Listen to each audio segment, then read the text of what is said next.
Hannity.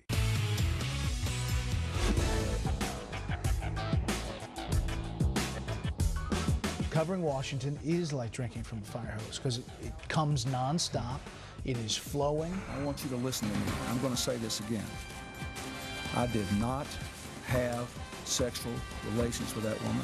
On January 26, 1998, the same day that President Clinton gave that stunning denial, Fox News managing editor Bret Baier was told by the Washington, D.C. bureau chief that the time was now to launch a nightly political news program. That show, Special Report. The bureau chief, Bret Baier's wife, Kim. So I called Roger Ailes and I said, Roger, this is Kim has said to me, and he said, he paused for a moment, and he said, she's right, start it tonight. And of course I fell on the floor. Welcome to Washington. I'm Bret Baier, and I'll be here at this time each night with a special report on the events that have engulfed the Clinton presidency. Roger Ailes told me that it was a big deal to get you. That was a big deal for me to get here. I mean, I was excited about it. And in the meantime, more news is on the way. Fair, balanced, and unafraid. Bret Baier led Special Report for 10 years and today continues as a Fox News Channel contributor. Welcome to Washington. I'm Bret Baier. What advice did Bret give you before you took over? He said two things. One, be yourself. Two, let the news drive the show. This is why you need a Humvee. This is not cutting. And the news has taken Bret out of the studio and on the road, and even on a 100-mile bike ride with wounded veterans and President Bush. I must confess, you beat expectations. They must have been pretty low. Yes, they were. Why do you think people watch at 6 o'clock? I think it's a formula that works. It worked when Bret created the whole structure. It is news-driven. The correspondents drive it. And then to have analysis at the end of the show with that panel, it's an equation that worked. And you think about Special Report, you think about Fox News Sunday, you think about the people who have sat in that chair. Tony Snow. Right. God rest him. So. Chris Wallace, yourself, Bret. Tony was a newcomer to television and a very bright and talented guy and a sweet guy, and people could sense that about him. Chris was a legitimate star at ABC News, and he brought this very high degree of professionalism to this task here, and it kind of shuts down the idea that, you know, this is a bunch of conservative oddballs who, you know, had axes to grind and so forth.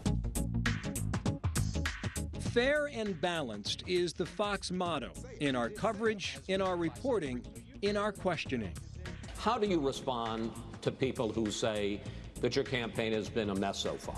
And sometimes we get surprising answers. And I wish you would put aside the gotcha questions. But surprises, they can happen anywhere. But for the straw poll, it's just considerably. Mitt Romney, Governor. Hey, Carl. What a great surprise. Good to see you. The relationship with the Obama White House has been complicated. Yeah. When I watch press conferences, you know, Ed Henry's a bulldog. He's on our team now. I mean, I know you're creating a thing here for Fox. You said a minute ago. That's not what I'm doing. He and Jay Carney go at it back and forth. And there was also some sniping at you where somebody from the White House called you a lunatic. What the American people care about is the fact that their premiums are going up 25, 40, 60%. Mr. President, let me something about it. Insert this. You had a significant interview with President Obama right near the climax of the health care debate. The ideas embodied in this legislation are not left, they're not right. I understand. They are. I know you don't like to talk about process, but there are a lot of questions in these 18,000 that talk about process. Some have criticized you, calling it an interrupt-a-thon. What do you say to them? If you're not getting answers or you're getting filibustered answers where he holds the ball for a long time, you kind of owe it to viewers to press. I apologize for interrupting you so much, sir. I was trying to get the most for our buck here. Thank you very much for your time. Thank you very much. I appreciate it. Final question for you, my friend. If this job were to go belly up, I understand there's a second option for you as a career. Now, what would that be?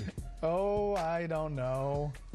Rapping. I said hip hop, hip hop, you don't stop rocking to the... You know, I was feeling the moment. I went to this charity event. They said, "What can you do?" I said, "I can't do anything." I remember a rap when I was in high school. They said, "You're on third." And I got up there, and fortunately, I remembered it. No kidding.